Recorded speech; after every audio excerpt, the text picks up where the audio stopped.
All right, well, thanks for joining me. It would have been awesome to get you while you came through Medford, but it was fun to come up here too, hang out with you guys for a day or so. Well, I'm going to start with, we know who you are. Why don't we talk to Ray first? Do we know who Sam is? I do. Know who I am. I don't know. Surely all of but it's not important. Know who Sam is. So yeah, who are you? Okay, who am I? People in Kalamazoo might know me as Shaana Way, but you can call me Ray, and you can call me Ray Redbud. That's what you can call me. Sounds good. Yep. You're a beekeeper? I'm a beekeeper in Michigan. I have about 50 hives in West Michigan in Van Buren County. Mm-hmm. I have some bees in and around Kalamazoo, and I live in a rural area in the fruit belt of Michigan, near Lake Michigan.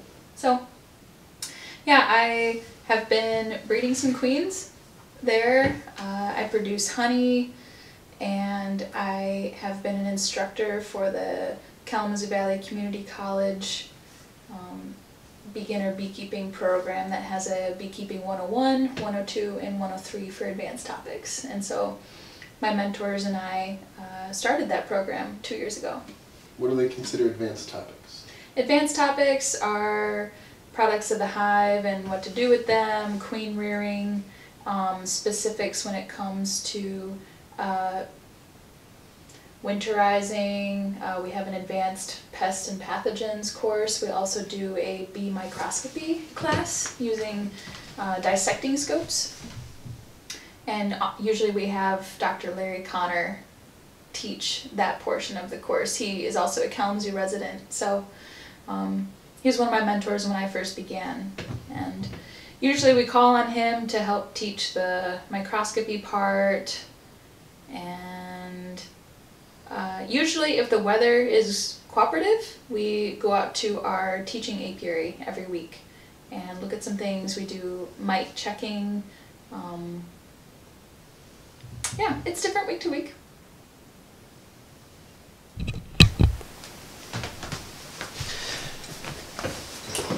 Cut out the goodies in the middle. So, Larry Connors, was that the guy that I met in Alaska in January? I'm sure, yeah. Awesome. He has a daughter that lives in Alaska as well. Okay. So he likes to go out there quite a bit. He's on the circuit. Yeah, Larry. The beekeeping speaking circuit. Mm-hmm. So he publishes a bunch of books, I believe. Wickawass Press. Yes. Yeah, he took that over, I believe bought it from Roger Morse years ago and has been running it since.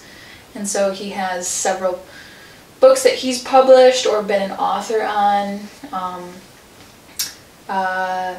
Mating Biology of Honeybees is he's an author on that, and it's also published by Wickawass. Increase Essentials, Bee Sex Essentials, Queen Rearing Essentials. Those are some of his that are, I'd say, pretty well known. There's many, but yeah. You're not specifically a treatment-free beekeeper. I am not specifically a treatment-free beekeeper. Do you want me to say more on that? I feel super fortunate to associate with some treatment-free beekeepers who can show me the ropes and discuss these things with me. I don't feel super polarized about the issue. I think that at the heart of beekeeping, nobody wants to be a treatment beekeeper. All of us want to be approaching treatment-free.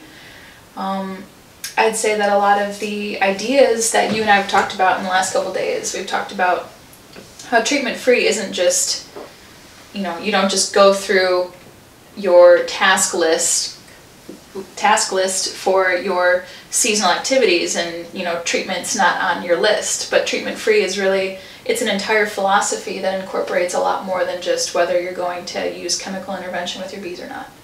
And so, coming from my community of beekeepers within the Kalamazoo Bee Club, largely are treatment-based beekeepers. I'd say in Michigan there's a huge movement towards treating bees with oxalic acid and formic acid. Some of the other treatment methods are, you don't come by them as much. But as a result of some of the publications come out from Michigan State and their associated researchers and beekeeping educators, these folks are huge proponents of that. And I feel like I too have been indoctrinated by that. I've only been keeping bees for 5 years, and I started while I was in college, and my mentors were all treating their bees, some more than others, definitely intervening only when they thought that it was necessary, but I'd say that there's a huge amount of pressure to do that. Otherwise there's like, you know, the sort of demonizing that goes on with, oh, you're my, you know, the cause of all the varroa in my colony. Oh, you're creating a mite bomb. I would say, and as I've been saying to people that we've been encountering on our travels, that since I've incorporated some VSH or varroa sensitive hygiene stock into my apiary, I've been seeing very dramatic decrease in varroa and mite load in my colonies. I've learned from you that treatment-free beekeeping is much more than just whether you treat or not. It's more than just live and let die.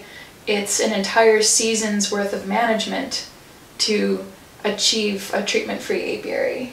And I'd say that I'm really uneducated, and I feel totally uninitiated to the treatment-free realm. It's so much more than I thought it was. I would like to thank you for illuminating me on so much about treatment-free the past couple of days that we've had a chance to have a little chit-chat over a drink at Old Nick's bar.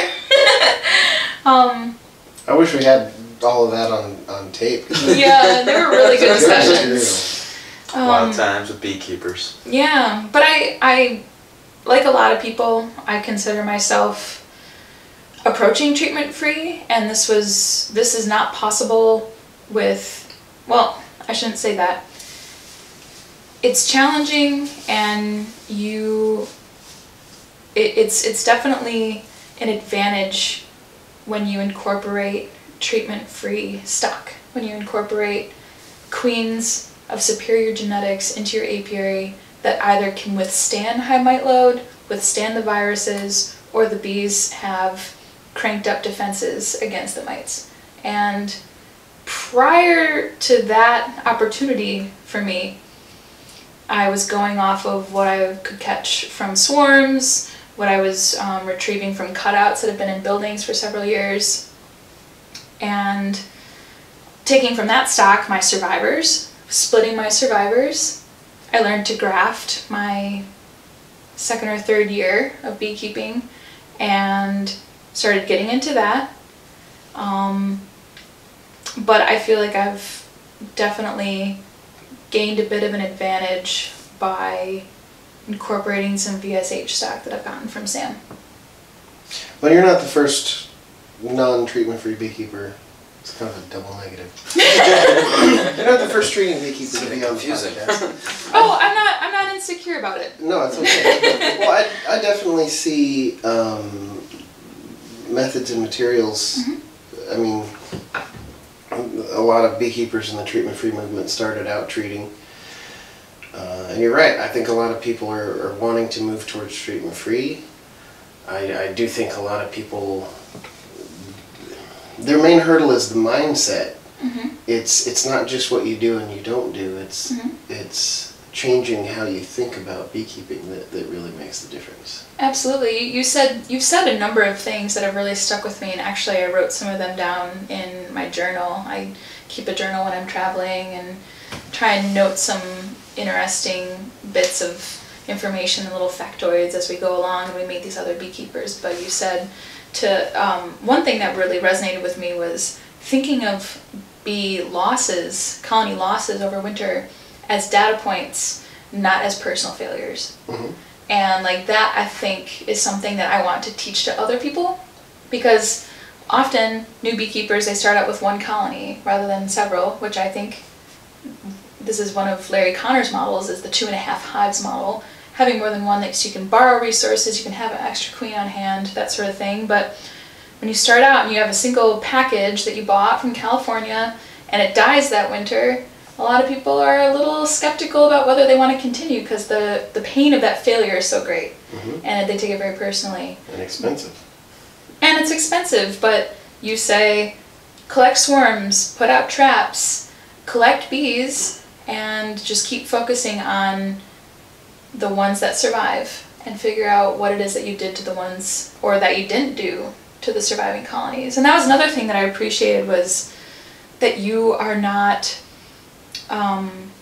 harassing your colonies more than necessary, which I think is also really important. And like we were laughing about last night with colonies that get overly harassed by newbies who they need to dig, they need to learn, they need to go on their bees all the time, and they fret about them, and they tell us that they stay up all night worrying about their bees because, you know, they're afraid something's going to happen or something.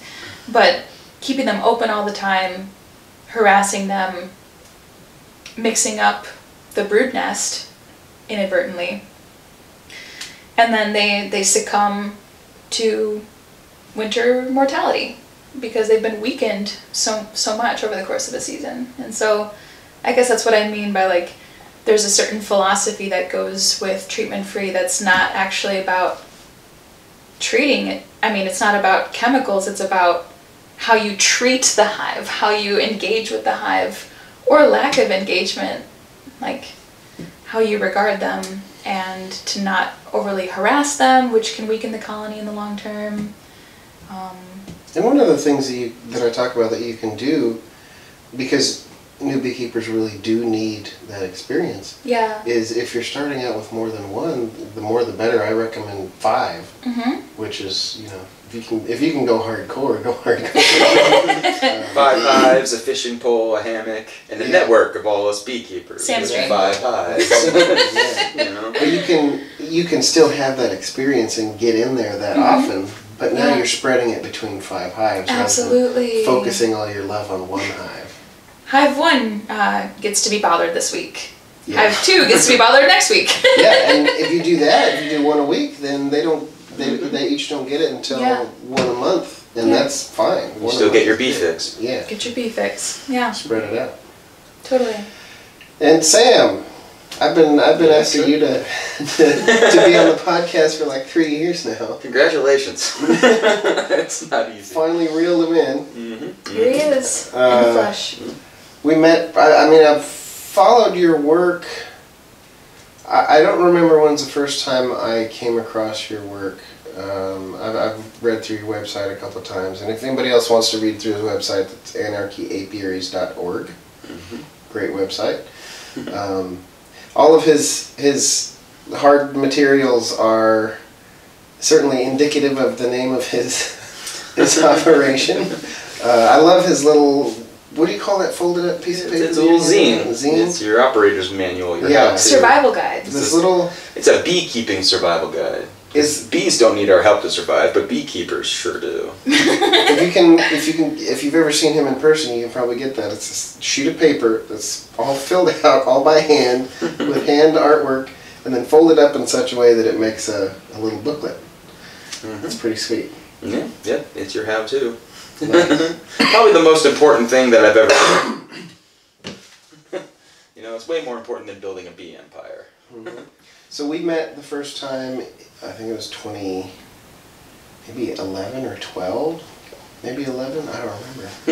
I'd have to do some research. But we met at the Big Bee Buzz in Tulsa. You were speaking there. They had a lineup of speakers that was more natural and treatment-free oriented, and I was invited over to come check it out, and we hung out, and you kind of coined the title for my expansion model beekeeping idea, which is the idea that you should be focusing on expanding your operation as if you were trying to be a commercial beekeeper in short order, and that allows you to enter into the right mindset of how to consider the bees as what they are, which is hives of insects, rather than as beloved pets, which is a whole different paradigm.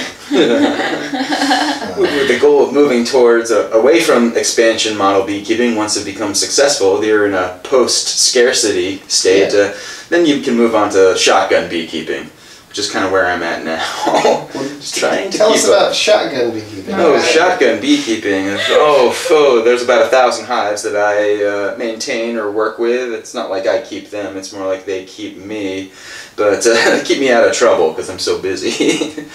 But the idea of doing experiments and thinking about what beekeeping is going to look like 50 years from now, 100 years from now. Because 100 years from now, it's not going to matter who's treating bees, who isn't treating bees. It's really not all that important to me.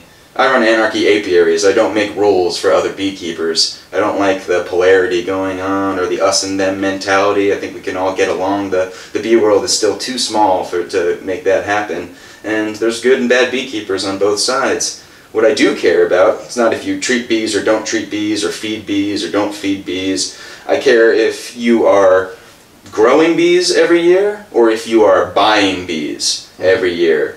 Because if you're growing bees, if you're good enough at making more hives every year, then you can start thinking about taking them off of some of the artificial crutches that the industry is really becoming dependent on. Weaning them off of mite treatments, off of antibiotics, off of supplemental feeding. Strengthening the bee population, not just for the sake of the bees, which will be just fine, as I repeat often, but for the sake of beekeepers, because the inputs are just getting too intense.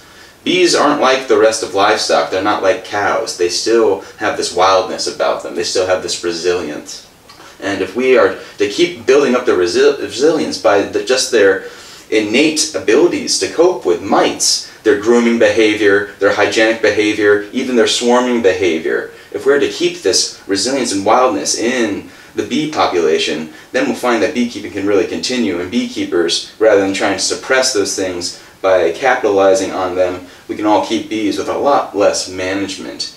Because I really think that varroa mites aren't a problem for honeybees. They're a problem for beekeepers, because their wallets will get lighter if their hives die.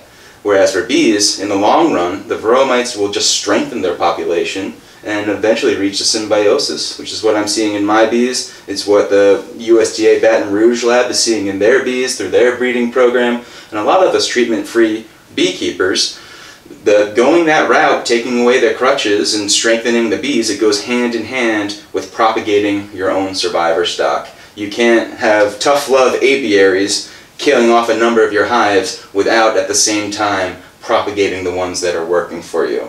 And so that's how all my friends and the people that I know who have weaned them off of treatments have made it work. They're working with their own stock in their own locations.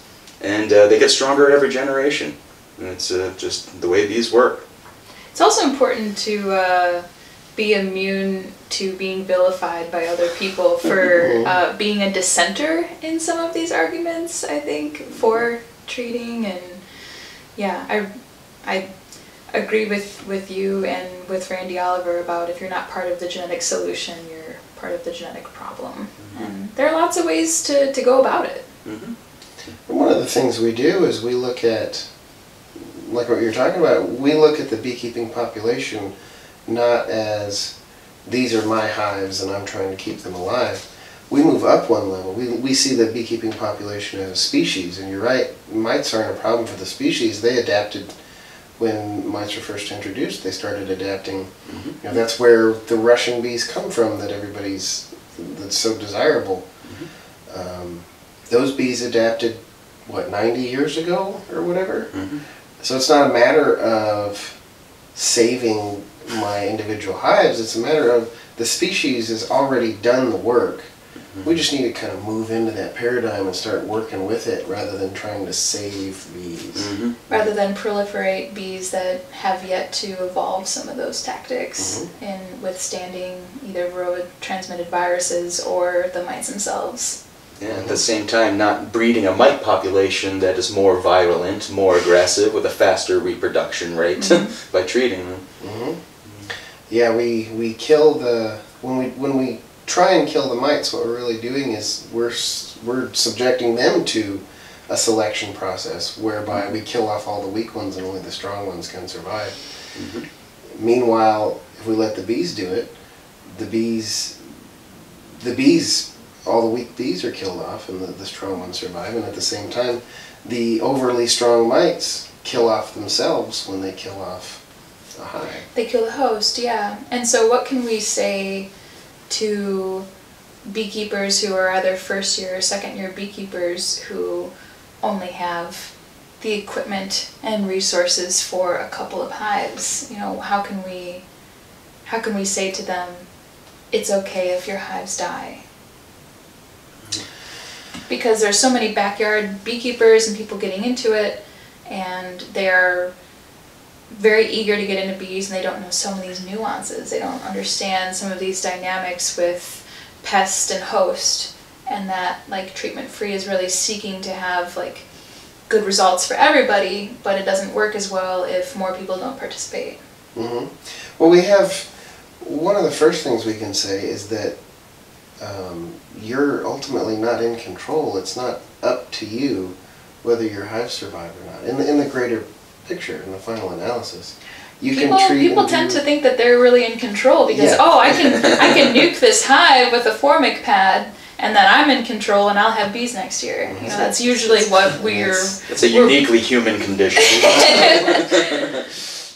Ultimately, it's really up to the bees and the mites whether or not they survive. So don't take it personally. If it's not ultimately up to you, let the process go, and once you know how to make new bees and catch new bees for free or very cheap, then you kind of change how you think about it, because it's not a failure. When you've lost hives, it's not a failure. It's not, I hesitate to use the word, it's not your fault. I'm not going to say it is your fault, but I just don't like that framework of looking at it. It just is the way that it is. To not take it personal might be the best way to look at it. It's a statistic, like you said. Don't blame yourself. I mean, unless you did something heinous and you actually did kill the hive, then just don't do that anymore. But beekeeping is not about keeping your one hive alive. It's about being with bees. It's about keeping bees, having bees, maintaining hives, or however you want to do it. If you want to keep them in the log, that's fine by me. I think that's great. I've had plenty of people pick up logs from the local tree trimming company. Yeah, we got a log full of bees. Come get them. Yeah, load them, bring them home, set it up in the backyard. I love that idea. Having a wild hive just sitting in your backyard. That's great. We were just with Rob Keller in Napa Valley, and he has several log hives and throughout some of his apiaries. It was a lot of fun to see. Nice. They're swarming and propagating, and as if they were still out in the woods.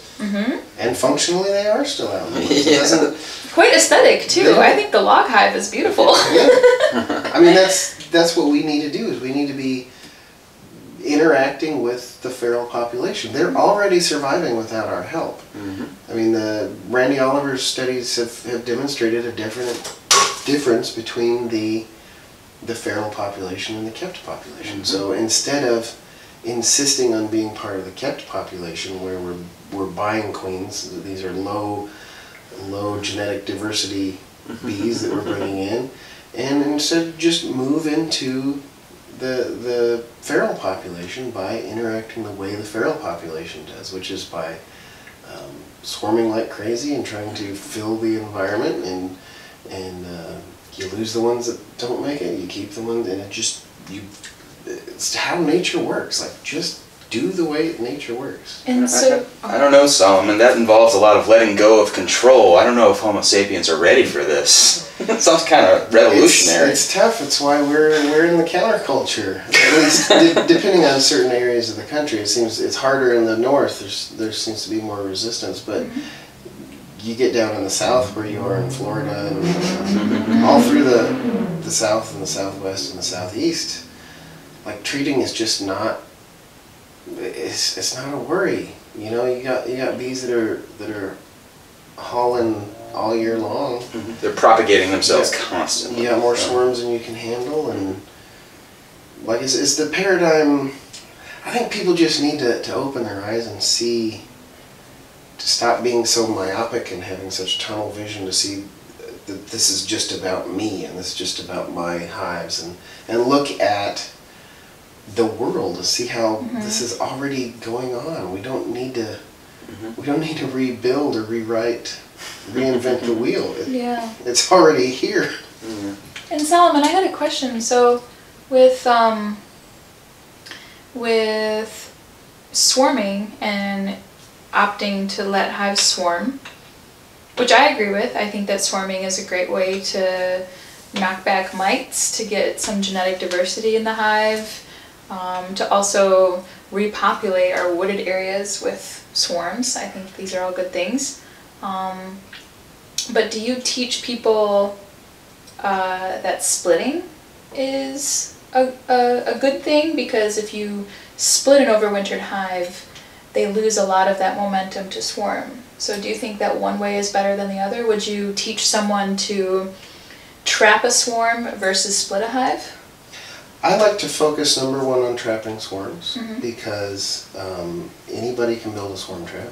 It doesn't require you to be available and on call and ready to go during swarm season. The bees do all the work for you. They move right in to the box. Yeah. You're ready to go. Very grateful. I do teach people how to do walk-away splits, which is a pretty invasive and I don't want to say destructive, but surgical, invasive, causes a lot of chaos in the hive for a while. And any sort of queenless, queen rearing project is kind of, in a sense, volatile. There are things that can happen, things that don't go very well. And so I like to push people toward, I like to kind of focus on the swarm trapping, skip over a walk-away split a little bit. I tell people how to do it. Like, this is, when you're getting started and you learn, this is a good way to learn, a good way to split your hives up in the beginning. But maybe think about moving toward methods where, like my queen rearing method is a queen right method. So you can produce queens at any given age. The process can run continuously. If you wanted to, you could graft a new little batch of queens every day and have a new little batch of queens coming out of the finisher every day, if you wanted to, because of the way the system works. So I try to nudge people, I don't want to say push, I guess. I try to nudge people toward doing things more efficiently and skipping over the things that are hard on the bees. One of the other reasons why I like my method is because it doesn't really introduce a whole lot more chaos in a hive than a normal inspection. One of the benefits of it is you can manage the hive like normal and still have honey supers, and you're not cutting a hive down to where it's losing its force, and either worker force or nurse bee force. Everything's still running normally. And I like to nudge people toward greater understanding and education of the beekeeping experience rather than just having bees. And typically these days it's like, learn how to inspect, learn how to treat, learn how to find out when your hive goes queenless, which amazingly these hives go queenless all the time. I rarely have queenless hives. They all the time, new beekeepers, their first year, my hive went queenless. I've got laying workers. Oh my God, what do I do? And they all call me. Yeah, I need a queen! They start, quick! Queenless for 6 months. Laying workers. They call me like, what do I do? What do I do? And I'm going, why are you having so many of these problems? It's like when your parents call you up to ask you how to fix their computer, and you're like trying to walk them through how to change something over the phone. How did you get here? Hang on, my computer just crashed. It's like, what? Why is your computer crashing? We're still running Windows 98. I think I just deleted the internet. What are you talking about? The whole internet you deleted? That's impressive. So I think a lot of that can go just relax. I mean, one of the greatest skills you can learn, I think, is just to sit in front of your hive and watch it and kind of absorb knowledge through osmosis about, I mean, your brain is capable of learning and understanding beyond your capability of putting words to the process. You know, when I look at a hive, when we were looking at those hives yesterday, by the way, if you want to know what we're talking about with yesterday, check the Treatment-Free Beekeeping YouTube channel. I recorded Sam's talks from yesterday and today, and those will be uploaded. I will make sure to upload those before I upload this, so you can check that out. But like when we were getting ready to open the hives, and I'm looking at the entrances like, these hives are not in good shape. Something's going on. You know, that one's dead. That's pretty obvious. You know, I'm just looking at them, and it's not like I have this mental calculus taking a list. Okay, this. Right. No, so I look at that one. That one's dead. I mean, you develop an intuition. The yellow jacket crawling out was that's a good sign. But, so that one's dead. This one's not healthy. That one's not healthy. You know, it turned out that the first one was queenless. One was queenless. One was crashing. The other one was crashing, and we got that on video, so you can see what that looks like. But you can just, you know, it didn't take me 15 years to learn how to do that. You can learn how to do that in 1 or 2 years just by taking the time to sit and watch and not overthinking it. Just letting that knowledge flow into your brain, letting your brain do the programming, and then you're able to make that snap judgment eventually. And you'll be right most of the time. You know, if you look at a hive and it doesn't look healthy just on a snap judgment, you don't go in and find, oh, I was wrong, this hive is healthy. I mean, it'd be nice if that happened, but you go in, oh, there's no foragers in this hive. There's no capped brood. There's no eggs. Something's weird. You know, there's not that balance. You know, you can say, yeah, look for a balance between the correct amount of eggs and open brood versus capped brood. You can view that. Or you can just kind of let that happen and see, well, this is not right. Something's missing. Something's not right here. And I think it's all good stuff. What was the question? Oh, gosh. I need to have you interview me one time because your questions are so good. I've got so many for you.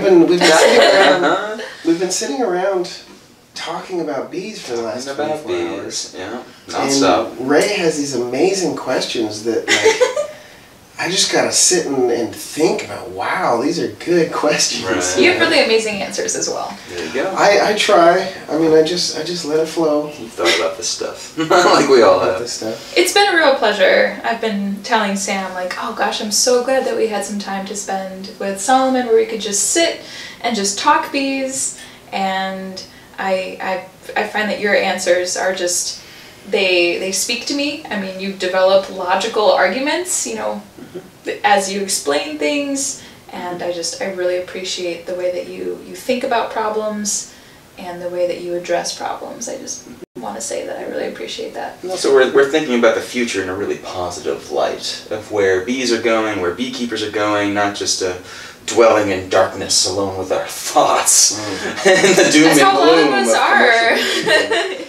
Beekeepers, I've been saying that for years. Beekeepers spend a lot of time alone, out in the fields. It can be a lot of doom and gloom. Obsessively wallowing in their failures, if you want to look at it that way. So I just moved toward, you know, you can't convince someone against their will, so the best possible thing that I can do to show anyone anything is just by living it out, like not being worried about the bees because they're fine. And Sam says that all the time, and what he always says at his talks is, we're trying to bring the fun back into beekeeping. We're trying to make beekeeping about enjoying oneself, enjoying nature, and experiencing the bees as a way to appreciate nature. And when we're forced to stress about them all the time, when we think of our occupations as pesticide applicators and box movers all of the time, it's not really fun. I mean, if you run a commercial operation, there are necessities that you have to take care of to make your business run, but for the backyard crew, which you identify as like more of a backyard beekeeper, right, Solomon? I identify sideline myself or- as an avid hobbyist, but Okay. my focus in education is toward backyard beekeepers. So your because focus is on or they don't hobbies. keep bees the same way that commercials keep Absolutely. bees. But most of our beekeeping knowledge is based on the commercial model because Yeah. that's who's successful. That's who's been doing it forever. We Right. can look at them and say, oh, that must be the right way to do it. Yeah. Well, But for a I backyard beekeeper, it's not. I consider myself a recovering commercial beekeeper after these 15 years in the industry, and it's still a very large production scale, but I think even on that kind of production scale, you can maintain your sense of awe, your sense of wonder, and your love of being out there every day. I mean, every day is a challenge, but it's so fascinating. And I think every beekeeper is an artist, and every beekeeper is a breeder, whether they want to be or not. And some beekeepers are engineers. Yeah, there you go. So, I mean, a lot of beekeepers are getting into it because they want to be part of the solution. So, something they want to save the bees, and I think that's just presumptuous. This idea that bees need saving, it's humans that need saving.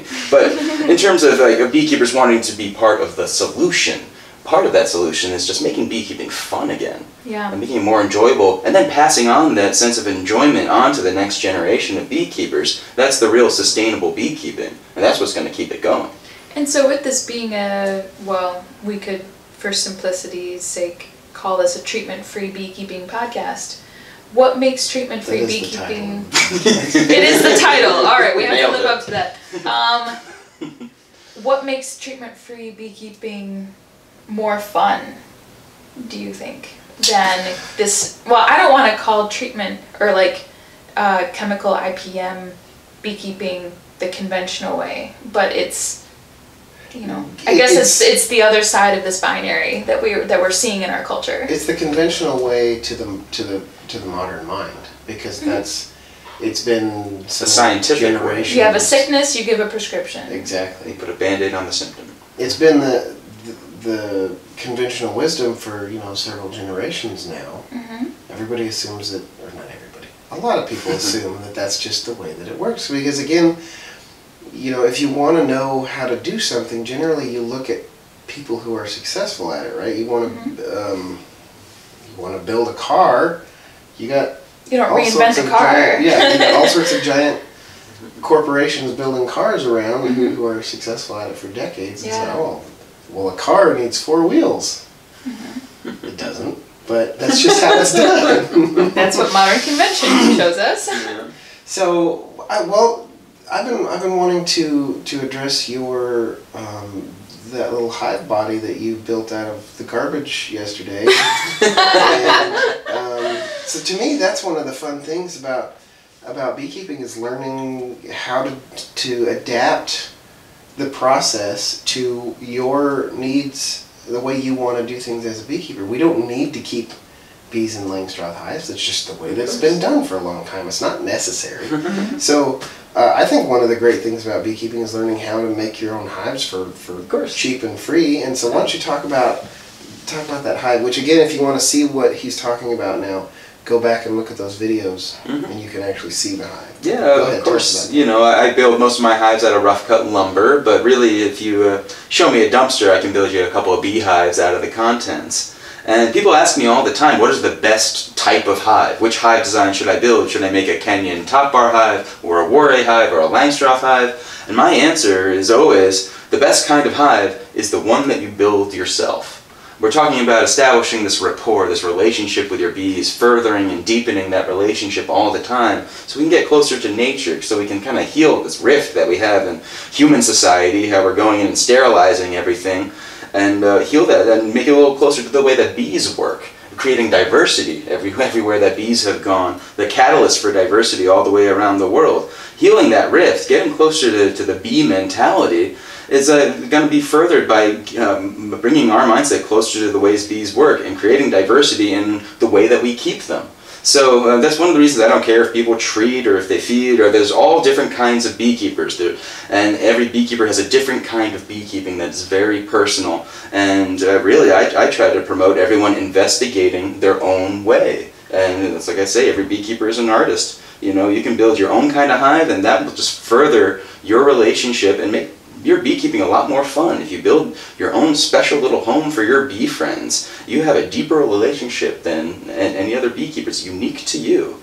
And so that's definitely one of the things that we teach, and developing a system that works for you, that you can sustain, and just see this as really the joy of beekeeping.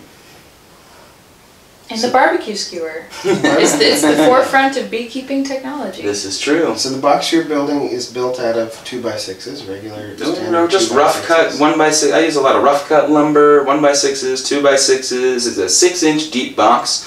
It's I was inspired by the Warray hive. I've kept a lot of Kenyan top bar hives, you know, pretty much.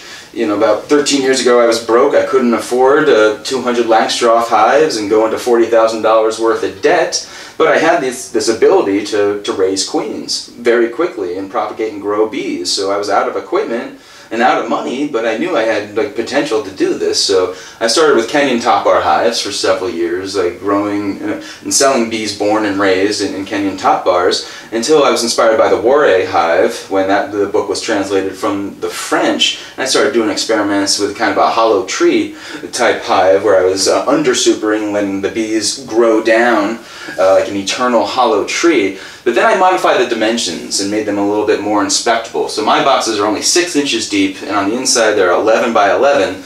And as opposed to the conventional Warray, which is about 9 or 10 inches deep. A lot more side attachments, a bit more difficult to inspect. And I was cutting top bars for my Warray hives, internal top bars, on a table saw until I came across a jumbo barbecue skewer, which I could just snip down to 11 inches. And just once I found out the barbecue skewer was working and they were drawing their combs straight off of this barbecue skewer, I realized I could build the entire hive without using a table saw, making it very easy for anyone to build a hive like this. Who would use a barbecue skewer? Don't you know that you need a top bar that's nearly the width of the comb? Right. The bees love it. They do just fine. But since my boxes aren't as deep as a Warray, I'm not getting the side attachments. So I've changed the dimensions, and I'm into my mating nukes all the time. I raise queens is what I do, trying to propagate survivor stock, get more of these survivor genetics with varroa-sensitive hygiene and grooming behavior out there. So I'm into my bees constantly. So I don't follow Warray's philosophy of leave the bees alone. That probably worked in 1940s France, but it doesn't work today with all the parasite and virus pressure and global weirding, changing the winter structure. And so since I've changed the design, I've changed the whole methodology, people told me to stop calling them Warray hives and just call them comfort hives. I'm not quite over the pretentiousness enough to call them comfort hives. I just call them box hives, but it's a good hive regardless. I want to call them anarchy hives. Yeah, anarchy hives. For the people, you know, yeah. That resonates.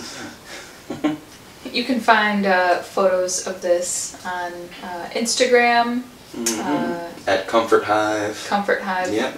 So even though he's afraid of being pretentious about it, he still did name his Instagram account Comfort Hive. I used it for about a week, but I get too many experiments going on not to share it. So. And you use an 18-inch tile for a top? Mm-hmm. You get tiles, an 18 by 18-inch porcelain tile, and I usually for my mating nukes where I'm raising lots of queens, I have 2 of my Comfort Hive boxes, but each of them has a divider, a metal slide-in divider. So I have a double nuke box sitting on top of another double nuke box with all the entrances facing 4 different directions. And there's a little bit of dead air space underneath a screen bottom so these little baby nukes don't get too hot. And then all of that sits on a milk crate. So you only have a couple of dollars invested in the whole mating yard setup, and I run about 600 of these little baby nukes on a 3-week system, you know, catching queens out of them, taking brood out, banking that brood above an excluder for next week's cell raisers. Basically, I know what I'm doing every single day of the year. I do 10 weeks of queen raising in Florida and 10 weeks in New York, and I've got it down a weekly system where I'm putting brood into the cell raisers, queenless starter finishers every Monday, and putting a new graft into those. Then Tuesday, I'm catching queens from one of the 3 sets of mating nukes, and as I catch queens, since they've gone for 3 weeks, I'm removing that mated queen, bringing her to the post office, and at the same time I'm pulling out combs of capped brood from the mating nukes so they can have room to grow for the next 3 weeks. That capped brood goes to a brood bank above a queen excluder, and that brood bank I will go into next week for next week's cell raisers. I do that on a Tuesday, then Wednesday we catch the rest of that set of 200 mating nukes, and then Thursday the queen cells go in from the previous week's cell raisers. So those mating nukes sit queenless for 1 or 2 days, and then the cells go in. So again, it's grafting Monday, catching and banking brood on Tuesday, catching more on Wednesday, and then Thursday the cells go in. And this is the simplest that I could possibly make this production queen system using conventional grafting. And I'm using the tools of the industry to reverse some of what the industry has done to bees, breeding for production, breeding for bigger colonies or more honey every year. I'm breeding for not only varroa and disease resistance, but also winter hardiness and just general vigor. I'm not counting mites or breeding in that way. I'm just breeding for vigor and stronger bees all the time. So I started teaching these, since I got this really organized, it took a lot of stress out of the chaos of queen rearing. And I started teaching 4-day workshops and showing people who are interested in raising queens, especially raising queens for a means of livelihood, this 4-day system. And I do a 4-day intensive queen workshop. And at the end of 4 days, some of the participants just said, "This is way too much work. We're just going to buy queens from you." Which was never the intention, and me trying to get more queen raisers and more people like breeding healthier bees and steering our bee population towards a healthier, more leave-alone colony. And I realized that I hit a wall. I can't really make it any simpler in this production method. So I've gone to a lot more experiments with walk-away splits or letting the bees raise their own and seeing how these emergency queens and compared to the grafted queens, we've even gotten away from calling them emergency queens so much. We're calling them bees' choice queens, where the bees actually are choosing the larvae and raising their own, and also letting the bees tear down the cells it's been shown by the Tarpey lab in NC State that they actually are tearing down some of the inferior queen cells and promoting some of the better queens that way. And I've been sending some of the queens, the emergency queens, to the NC State bee lab, to their queen clinic, where they get all the morphometrics from every part of the bee, weigh everything, and then dissect the spermatheca, measure the sperm and sperm count, and also they tell you how many what percentage of that sperm is actually viable, and then they give the queen a grade, an A+ or a C-. And sure enough, these emergency bees' choice queens so far have been grading as well or better than the grafted queens. So though I do these production methods, and I'm going to continue to do that to get the most numbers, I see the real future in enabling and empowering more backyard beekeepers to just make walk-away splits if they really need to force and increase their numbers quickly. But also, like you say, letting your hive swarm, being there to catch the swarms, putting up bait hives is also a viable way.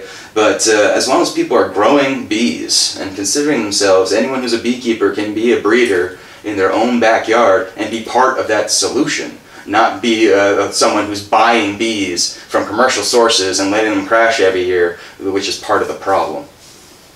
So just to clarify, your grafting queens, is that going into like a Langstroth hive, or is that what? I make all my own stuff, generally out of rough cut lumber. So the grafting, I have my own little box hives, little comfort nukes like that, and the brood comes out of my mating nukes, goes into my cell raisers. My cell raisers are also my own design box that fit my little tiny combs of brood growing off of 11-inch barbecue skewers. So you're using like 11-inch queen cell bars? Mm-hmm. Yeah, I got my own little grafting frames. We're really big on cuteness. Everything is kind of mini-sized and cute as can be. Nice. So it's a self-contained system where I'm getting brood from the mating nukes, and because of this break in the brood cycle that the mating nukes go through, every 3 weeks I remove the queen from the mating nuke, replace her with a queen cell. It takes a week for her to go mating, so you have a week gap of egg laying, which cuts down your varroa mite levels, because the varroa needs that constant larva for their reproduction cycle. So these mating nukes, after a round or two, are almost virtually mite-free, and that is the brood that is going to my cell raisers. And I'm constantly putting more brood into the cell raisers every 7 days right before the fresh graft. And then the queen cells come back from the cell raisers into the mating nuke. So it's a self-contained system.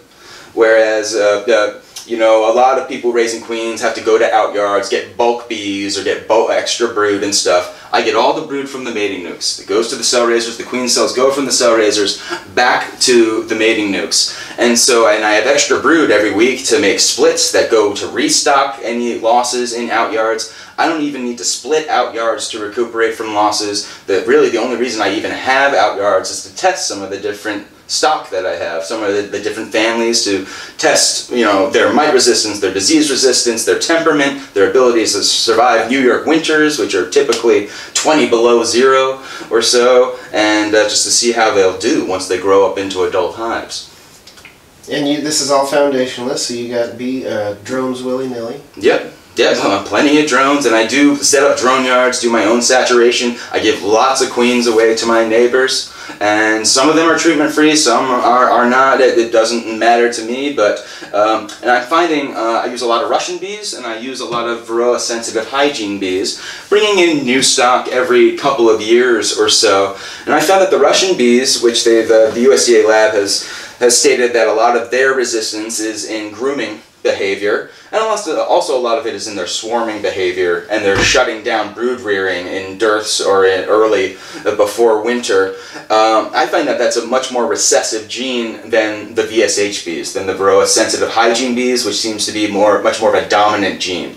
So raising daughters from a VSH queen, I find that those daughters really retain that cute sense of smell, and so I'm finding that those are more consistent results in the daughters than the Russians. But basically, it's you know, we have a lot of different families and a great diversity of that. But like all of the bees are not treated. They're like all the supplying drones to making like what I am selling as queens, and of course I don't breed from the dead bees. Yeah, it's hard to do. Dead bees send no drones. Tough love apiaries. Tough love apiaries, nice. I'm trying to think. I'm just trying to make everything as clear as possible for the podcast listeners. I have not yet tried the box hive, the Warrior style, whatever you want to, whatever name you want to stick on there. The comfort hive. I do really like the idea of, well, the cheapness. Love the cheapness. I've had a question. So I generally keep fairly large hives. How big are your normal box style hives? And if you add on to them, can you get more honey out of them? Yeah, certainly they do make honey. You can't stop bees from making honey. But with me, I want to do minimal feeding. I do some sugar feeding, especially if I make splits too late into the season, too late in the year, or if our fall flow goldenrod fails, or if the winter just goes too long. I will do emergency feeding to keep some more of the bees alive, but I don't do any stimulative feeding or anything like that. I leave most of the honey on my hives, and I don't harvest from every hive every year. And I also do some Robin Hooding. I will rob from the rich and give to the poor in order to feed them. But these bees will grow large and make honey. My boxes are only 6 inches tall and only by 11 by 11 on the inside, so it is a very small box, and it's perfect as a nuke to work it. But as they grow up, I'll stack these up 4, 5, or 6 boxes tall. And at that point they're adults. So like basically a little 4-comb, a divided nuke like that with a little 4-comb nuke next to a 4-comb nuke, those are babies. If I pull out that divider and make an 8-comb single box nuke, that's a toddler size. If they're 2 boxes tall, that's a teenager. And once they're teenagers, they have to start finding jobs of their own and start feeding themselves. But then 3, 4 boxes, those are adult honey producing hives. And I will put I will undersuper those to get them bigger, and so they can work in their brood nest on down, kind of like in a war egg fashion. But I'll also throw an empty box, a totally empty box on top of the hive, and they will build nice fresh new comb honey like that. And I've also chopped down a lot of my Langstroth boxes into a 6-framer, and I put that 6-frame deep box on top of one of my box hives, and they'll go use that as a honey super, so I'll actually spin those combs out in an extractor, so it's a T-shaped hybrid hive like that. And chopping up Langstroth equipment just seems therapeutic to me. I don't know why. So yeah, we've got a little bit of everything going on out there. Well, that's a lot of stuff to think about. Yeah, we think about this stuff all the time. I mean, this is totally up my alley, because I'm wanting to make beekeeping more accessible to people, cheap as possible to get into it. Definitely. I think money is a huge ruiner of all sorts of experiences. Well, a lot of your, maybe this is totally off topic, but a lot of your favorite TV shows, you know why a lot of your favorite TV shows go off the air? Is because as the TV show reaches its peak and wanes in popularity, none of the actors or producers want to get paid any less. If they could just like take some salary cuts, they could keep the show going. And maybe it might get more popular again, but that never happens because nobody wants to make less money. And so that's really why a lot of your TV shows end. Everything comes in waves. They get slightly less popular, and the production company doesn't want to pay the same price to hire the actors and writers and everybody else. Anyway, that's off topic. But it just goes to show the way that money gets in the way of enjoying things. We could totally spend an entirely other podcast dissecting capitalism. I'm sure we could. We could just spend a whole podcast talking about skeps and how cool they are and how it's the ideal hive for bees. That's a tested, proven hive over thousands of years that is illegal in most states right now. But skep beekeeping is becoming popular again. And I would recommend that if you have state laws that are ignorable, due to either they've been repealed or there's no enforcement mechanism, or whatever. Just, I mean, if you're not going to get in trouble, don't worry about it. Yep. I've been really careful in the past to try not to encourage people to break the law. I leave it up to your conscience, but like in the state of Oregon, the beekeeping law, I'm not sure the state of it, but there's no enforcement. If it does exist still, I think it might have been repealed, but if it does exist, there's no enforcement. Like in Arkansas, there was a beekeeping law, but there's no enforcement. Those beekeeping laws, as I think you explained in your talk yesterday, were based around commercial beekeeping interests and wanting to keep diseases from spreading to everything, which as we know is impossible. American foul brood exists in every hive already. Well, really, that American foul brood was spread by removable frames that beekeepers were saving, rather than mashing and straining your honey like in a skep or a log hive, which was done sustainably for hundreds and hundreds of years. But the bees were wild. You killed off half your hives to harvest the honey. Even if you tried to harvest the honey without killing them, you often killed them anyway because it was such a messy process. But once the movable frames came and they were moving from hive to hive, then suddenly this American foul brood, this highly contagious spore-forming bacteria, showed up. And so the beekeeping industry, this young, budding industry, put pressure on every state government to ban hives that couldn't be inspected, forcing beekeepers to comply with a legal model. The only one that was presented was the Langstroth hive. A couple of generations went by and all other methods of beekeeping were forgotten, except for the Langstroth beekeepers. And so beekeeping went from this common, everyday thing that everyone did, you had dogs, cats, and bees, to what it is today. It's an esoteric, lost art. Even in our recent renaissance in beekeeping, it's a fraction of a percent of our population are beekeepers. And us beekeepers have the closest relationship to the insect world and the world of nature. We need more beekeepers to understand what's going on with our planet. Well, back then there was no native source of sugar. Sugar is expensive because it's got to be shipped all the way up from the Caribbean. Yeah. And bees provided sugar where you couldn't get sugar otherwise. So what a special thing! You don't want to buy it when you can make your own. Yeah. But these beekeeping, sorry, just getting over a cold. These beekeeping laws were put in force by the commercial beekeeping industry, and they're really just not relevant anymore. And you're starting to see more and more of them fall by the wayside as they become, when you read the law and you're like, this is obviously not relevant. This is something that was written in the 70s at the latest, and it doesn't even apply to Varroa anymore because Varroa didn't exist at that point. Yeah, and well, if anything, it's the movable frames that should be banned because they're the ones that really harbored and spread the disease. And AFB, American foul brood, is of course a major disease. But with when you have like skeps, when you're mashing and straining honey, that disease, those spores won't build up. They won't be spread from hive to hive. And of course, a skep or a log hive, any smaller hive like that, will be swarming.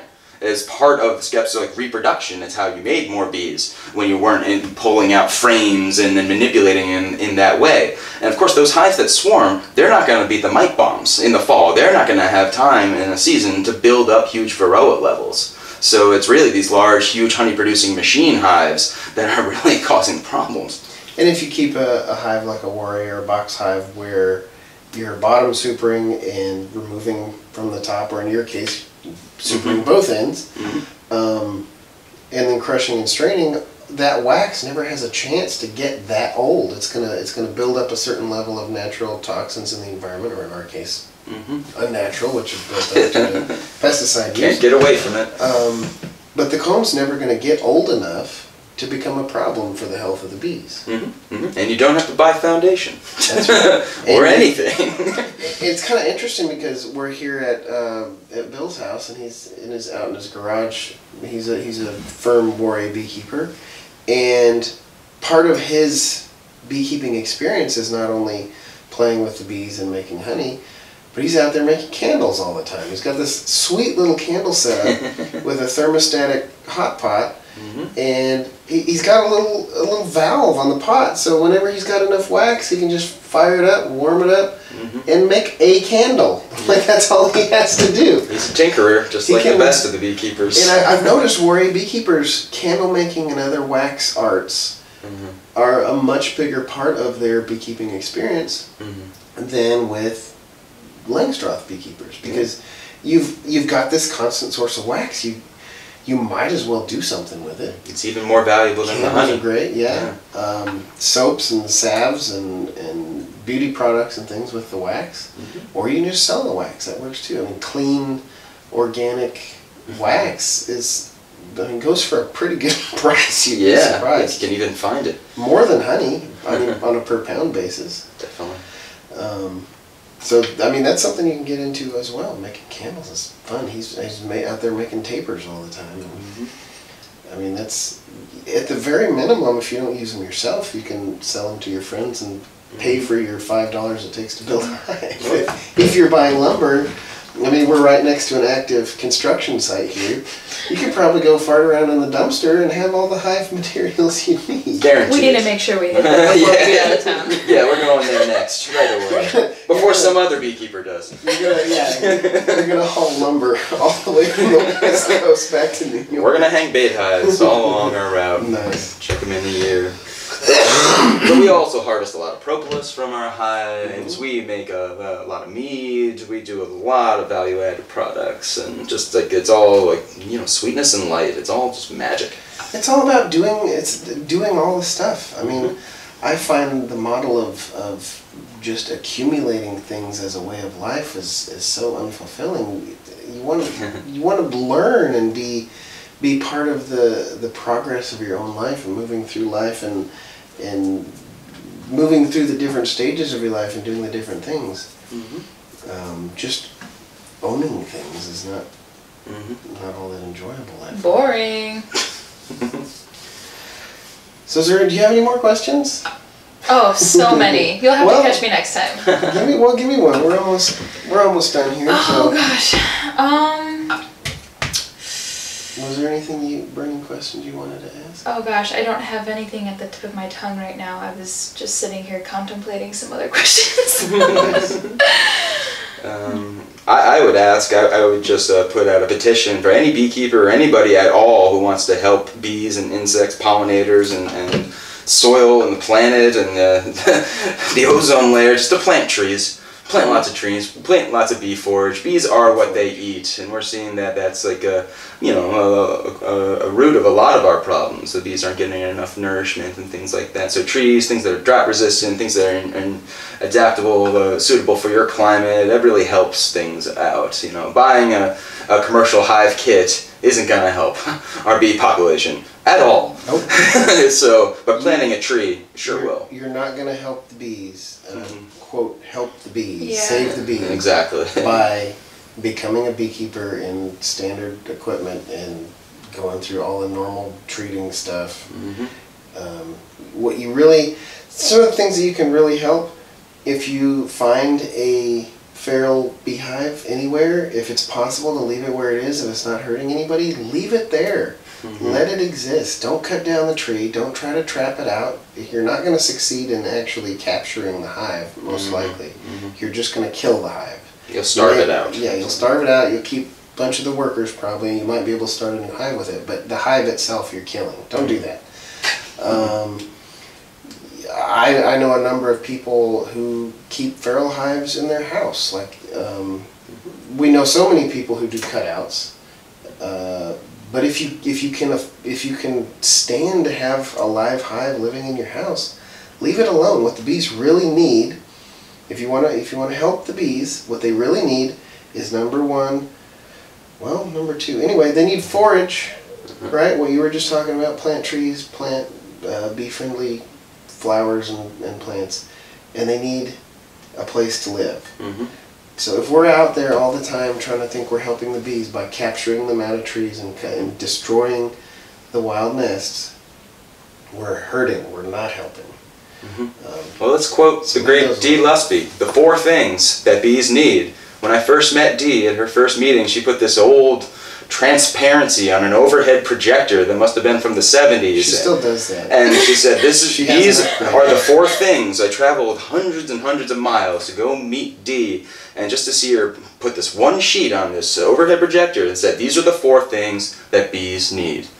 They need clean air, clean water, clean food, and a clean home. That's it. And I was shocked. I came all the way out here to just to hear this, and then they realized that, yeah, she's right. I wonder sometimes why people even listen to me, because I've got nothing really all that special. We're just complicating things. I mean, we're just trying to take information that already exists and turn it into a palatable form for new beekeepers or for existing beekeepers who want to change the way they're doing things. Now, I did think of a question, and you don't have to answer it now. Maybe contemplate it, or we can do this on the next opportunity we get to discuss things. But given all of the wildfires on the West Coast and the potential loss of feral colonies living in conifers in these natural areas, what can we suggest to the remediation efforts of our conservation districts and things, like people that are taking steps to try and cut down all of these dead trees now and replant things? I don't know what's going to happen to the land or what the plans are, but is there anything that people can do to affect that in a positive way for bees? Can we encourage parks and places that have suffered wildfire damage to plant more pollinator-friendly trees? Because conifers really aren't quite ideal for them. No, they don't really do anything for them. Well, I have just spent the last 2 months working on forest fires, so I've got to see some of this process up close. So for bee forage in conifer forests, the conifers, to even be a possibility for bees to inhabit, need to be old growth. So obviously logging old growth is not going to be our best plan of action. Cutting down old snags that aren't hurting anybody. I mean, I can understand cutting down snags that are leaning over a road or something for public safety and access and whatnot, but leaving snags, which are sometimes created by forest fires, is good. And snags are trees that are dead trees. Leaning, essentially, or dead trees. Standing dead trees is a snag, yeah. The other thing with logging the old growth is the old growth are the trees that are best suited to surviving a wildfire. Old growth forests typically burn on a periodic basis, and so that hopefully slow burning wildfire is going to be clearing out the duff and stuff at the ground level, but up above 10 feet or 20 feet where all the branches are in the old growth trees, there's virtually no damage at all. The clear-cut logs, which are then replanted or allowed to regrow wild, they're basically these brush farms, which the next time a forest fire naturally comes along, they just get completely torched and destroyed. Those trees never get the chance to become old growth trees to be able to survive wildfires. So I've seen outgrowing in the forest here on the west coast, you've got madrone trees, which often become hollow, which can be good habitat for bees. Produce nectar. There's also some oaks out there. Yeah, madrone trees are great for nectar. Beautiful honey, really tasty honey in the early spring.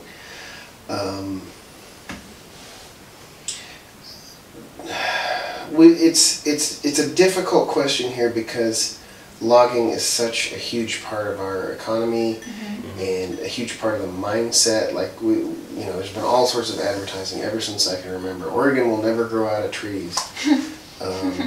But we're not harvesting those trees in a way that is cohesive with the natural system.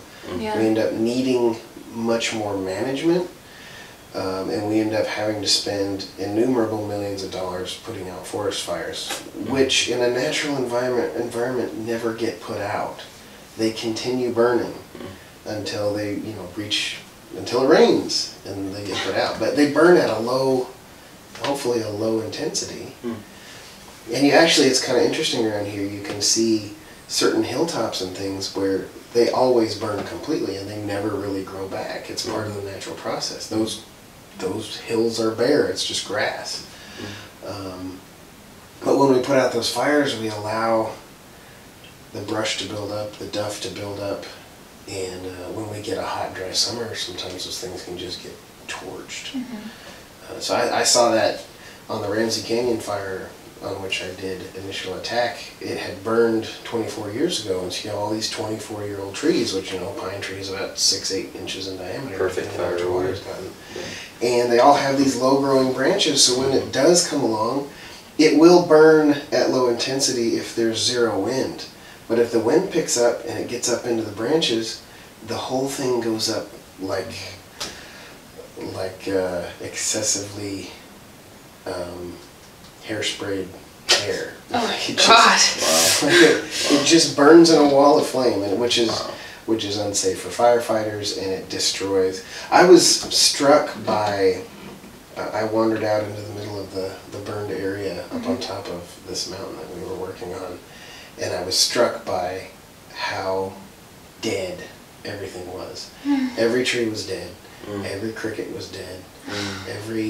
There were any animal that could run away had run away. Every feral colony of bees. Every feral colony, which there weren't any because the trees were only 6 inches big. Yeah. There could have been feral Bumblebees. colonies. There were native bees out there. There were bumblebees. In the old stumps, there could have, in the old madrone stumps especially, there could have been ground-dwelling honeybees, but they're going to be gone with a ground fire. So I'm not sure what the solution is. Wood is a natural resource. It can be sustainably harvested. I just don't think it is being sustainably harvested. And not only is clear cutting bad for the health of the forest, it's ugly too. It causes more erosion. And it was kind of interesting back in the 90s when they had helicopter logging, and you could go in and pick individual trees out of the forest, but that's, I don't know the regulatory environment or what happened, but we're back to clear cutting again. Yeah, it's really difficult. So yeah, so protect the habitat. Bees need hollows to live. They don't tend to survive very well out in open hives. Plant trees. Plant trees. Plant trees consume less. Don't spray weed killer on your lawn. If you must have a lawn, seed it with clover. Get a whole bunch of clover in there, dandelions. Exactly. What else grows in lawns? Mint, ground mints, thyme, all kinds of stuff. All sorts of good stuff. Yeah, but these sterilized single species lawns, sterilized single species forests. Anything. Things get completely replanted in fir, sometimes pine, but that's no good for anybody either. Any monocrop. In 35 years or whatever, they're going to log it again. And I don't want to sound like somebody who's against logging. I'm not. I just think it needs to be done a lot better. Something that mimics the natural process. That because studies have shown that clear-cut areas burn faster and hotter. They scorch the ground they kill everything in sight. Whereas an old growth forest, like we were up on the Pacific Crest Trail repairing a dozer line, and we found a 7-foot diameter fir tree. And it was very obvious. There was burn marks on the bark, like it had been burned before. But it's a 7-foot diameter. It might have been burned 5 or 10 times in the past. Oh my gosh. But it was still growing and it's still fine. Wow. Was it cut? Was it cut down? No. Okay. It was. We were well outside the burned area. Cool. It was. Well, that's a national monument now, so it's not going to be. It's safe. Anymore. Good. Wow. That's amazing. Well, guys, thank you so much for So- allowing me to take up so much of your time. I've been here for like 24 hours now. Thank you, Solomon. We've had a blast. Yeah, it's good to see you, buddy. Yeah, it's fun to hang out with like-minded beekeepers and it's fun-loving people like yourself. It's been fun to just hang out. And your questions especially are amazing. Make me think about what I'm doing Thanks. Exactly. rather than just running on autopilot. And I'll go for some of that sometimes. So your website is anarchyapiaries.org. That's right. People can find all your information and everything And there. contact me. Yeah, I do eventually respond. You eventually respond. Do you do a tour every fall? I usually do some Around events, speaking? yeah, at least a field day, occasionally some beekeeping boot camps. The more education, the better. You can find me speaking at bee clubs across the country like I am right now, and yeah, always trying new things and sharing. Awesome. Well, maybe I should have ordered queens from you. Maybe then I could have got a reply. And that's possible. So you do sell queens also? I do. I'll ship them anywhere, and we are, selling survivor stock. It's Awesome. mite and disease resistant. Good stuff. And do you have any website or anything? I'm working on it. Okay. I'm working on it. I don't have any place to point that would be obvious for listeners right now, but stay tuned. Okay. And you are local to where? in Kalamazoo Michigan? area. Kalamazoo, Michigan? Kalamazoo area. I'm in Bangor, Michigan. Just a little rural town outside of Kalamazoo. Cool. So if you got anybody in that area, they can maybe get a hold of you or... For sure. And I also raise queens, not quite in as large supply as Sam, but I put my first queens in the mail this year. I'm very Awesome. proud, I have to say. Yeah, I did also. I was... Well, Buzzing congratulations! My nobody complained. Nothing died, Yeah. apparently. We bring I a did- jar of honey every time we show up. I did, as a contingency plan, I sent both of them. I think one of them I sent double the number of queens I did, and the other one I sent like 50% more. I They sent were- extras. There they was were plenty confused. That's so Yeah. nice. Wow. Just because, like, nervous. I don't More know. than we know what to do with. Yeah. A good reputation goes a long way, I find. Yeah. True. All right, well, thanks, guys. Solomon. Thank you, whoever's listening. Thank you to my patrons who help pay for these sorts of field trips. Thank you. And I hope to have both Sam and Ray on in the future because fun to talk to. Hope to see you guys more in person, but if that doesn't work, then at least over the phone or something. Yeah. Cool. Meanwhile, carpe diem. Carpe diem. Bees on Earth. And my catchphrase is have fun keeping bees or do something else.